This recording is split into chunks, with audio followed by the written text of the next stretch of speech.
After sweeping Tuesday's primary elections and declaring himself, quote, the presumptive Republican nominee, Donald Trump is turning the conversation to the issues, specifically his plan for foreign policy and America's role in the world. Our foreign policy is a complete and total disaster.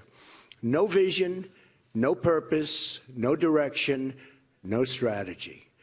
My foreign policy will always put the interests of the American people and American security above all else. Has to be first. Has to be. I will also call for a summit with our NATO allies and a separate summit with our Asian allies. In these summits, we will not only discuss a rebalancing of financial commitments, but take a fresh look at how we can adopt new strategies for tackling our common challenges.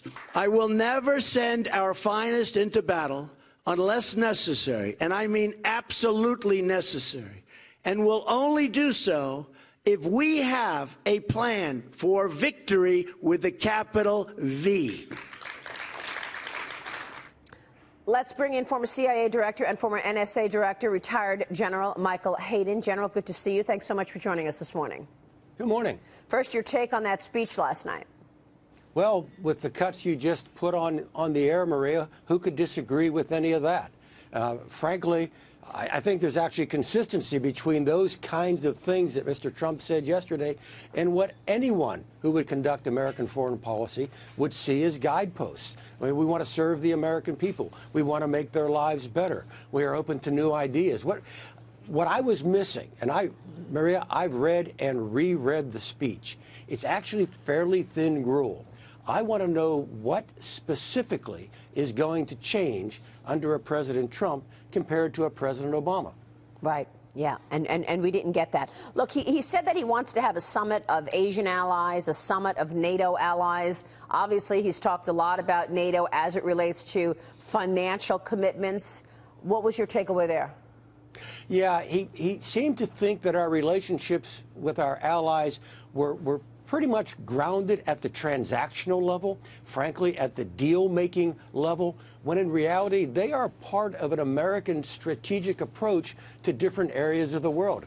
Believe me, Maria, I get it. By the way, Mr. Trump sounds an awful lot like President Obama when he talks about deadbeat allies, because President Obama has been talking a lot about them, particularly in the past few months. So there may be continuity there.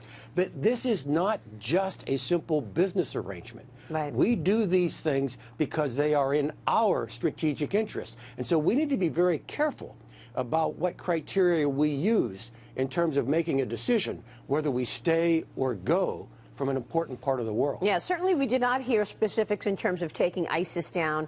We did not hear specifics in terms of dealing with China. We did hear a bit about Russia. Interesting to hear him talk about this desire to have better relations with Russia, and the Russians love it, apparently. What do you think? Yeah, actually, in yet one other instance, he sounds an awful lot like President Obama and, dare I say, former Secretary of State Hillary Clinton. He's calling for a reset of our relationships with Russia, and very much like the Obama administration, Maria, he's calling for a reset without conditions. Right, and we know how that went the last time we did the so-called reset. Jared, let me switch gears, get your take on this new plan. The U.S. military reportedly adopting this controversial Israeli battlefield tactic to fight ISIS called knock on the roof. Explain knock on the roof, this strategy. Why is it so controversial? It's an effort, Maria, to try to reduce civilian casualties. Put another way, it's an effort to give us the circumstances in which we can actually attack an installation and not have civilian casualties in the way of that decision. Very, very briefly, it's kind of a warning shot to kind of alert people that are in a building that this place is about to go bang, and give them a limited period of time to vacate the premises. In instances like this, Maria, it is the structure itself rather than the people in it that we want to destroy. Yeah. It's tough to do. It's not always successful.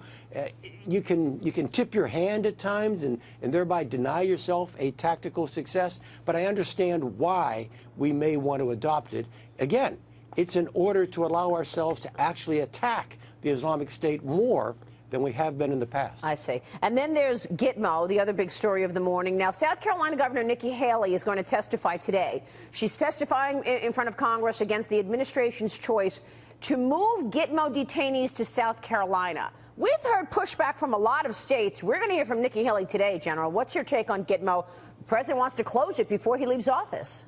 Well, I guess two thoughts, Maria. Number one, I understand a governor want to push back. What governor would want this additional burden? But in general, I actually think we in the United States know how to keep prisoners, all right? And I think we know how to keep them safely. I understand the local concern. More importantly, Maria, moving these prisoners from Guantanamo to the United States isn't going to scratch the itch that the president thinks he's going to scratch. The issue with our allies is not where these guys are. It's that there are a group of them that are irreducibly forever prisoners. And it doesn't matter whether we keep them in Cuba or keep them in South Carolina.